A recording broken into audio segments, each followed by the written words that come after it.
beautiful superheroes. I'm Miss Silence, the sole proprietor of Silence Speaks Volume 777, which is a child empowerment platform that uses books, arts, drawing based emotional processing, workshops, and storytelling to help children build emotional awareness, their confidence, their resilience, their kindness, and also to help them to gain anti bullying skills. And it's a movement designed to help children who feel unheard, who feel unseen, and those who are overwhelmed, especially the children who are dealing with bullying, anxiety, or some sort of emotional confusion.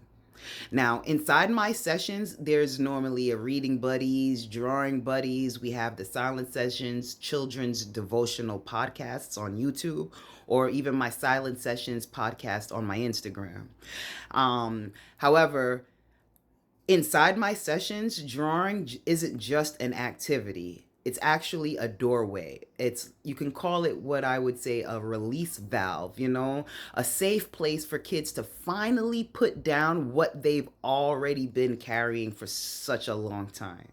See, now I use these four powerful tools which is backed up by research, and this definitely helps me make that happen for them. So the first one is the inside out, outside in method. And that's when a child sits with me and I hand them a simple piece of paper that has a silhouette of a head and shoulders, maybe even just the whole entire body outline. Nothing fancy, just, a simple silhouette waiting for truth.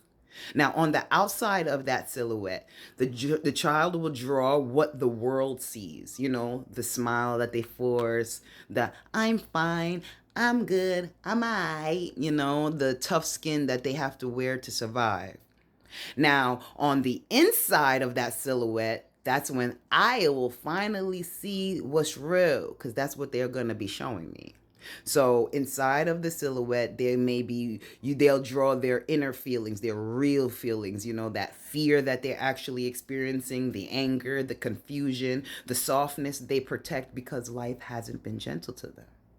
See, this first technique called the inside out, outside in method lets me help them separate their mask from their heart. And we all know as adults, that's where healing begins. Now, number two is called the metaphorical mapping. Now, some children really just don't know how to explain their life in sentences, but they can draw it out as a map. Simple guidelines, simple symbols, things like bridges for support or storms for chaos, things like mountains for challenges and sunshine for hope. And suddenly, when you look at the paper, their whole entire story is on there. And it's no longer trapped inside their chest, you know what I mean? Now, this method helps them safely externalize the pain without forcing them to talk before they're ready. Now, isn't that a good feel for them? And that would be an even better feel for not just you as the therapist or me as the social worker, or I will call myself a freelance educator.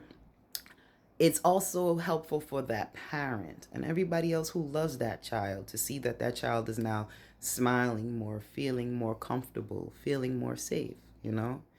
It gives me a clear visual of what they're navigating and where I can help them build new paths.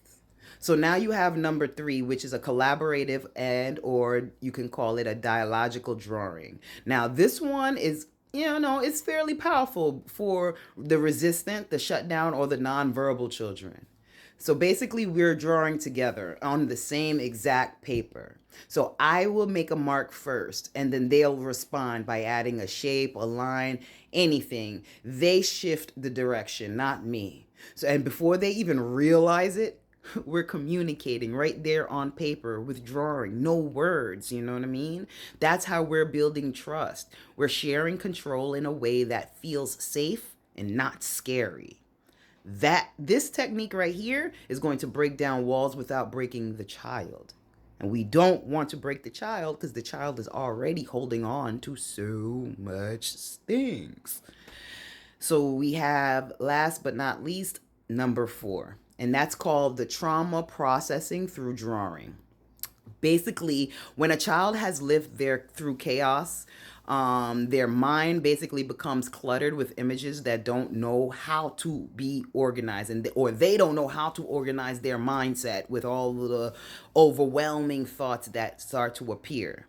So drawing allows them to dump all those experiences right on the paper, and they'll be able to do that in a safe, gentle, they'll be able to do it without reliving the trauma out loud, basically.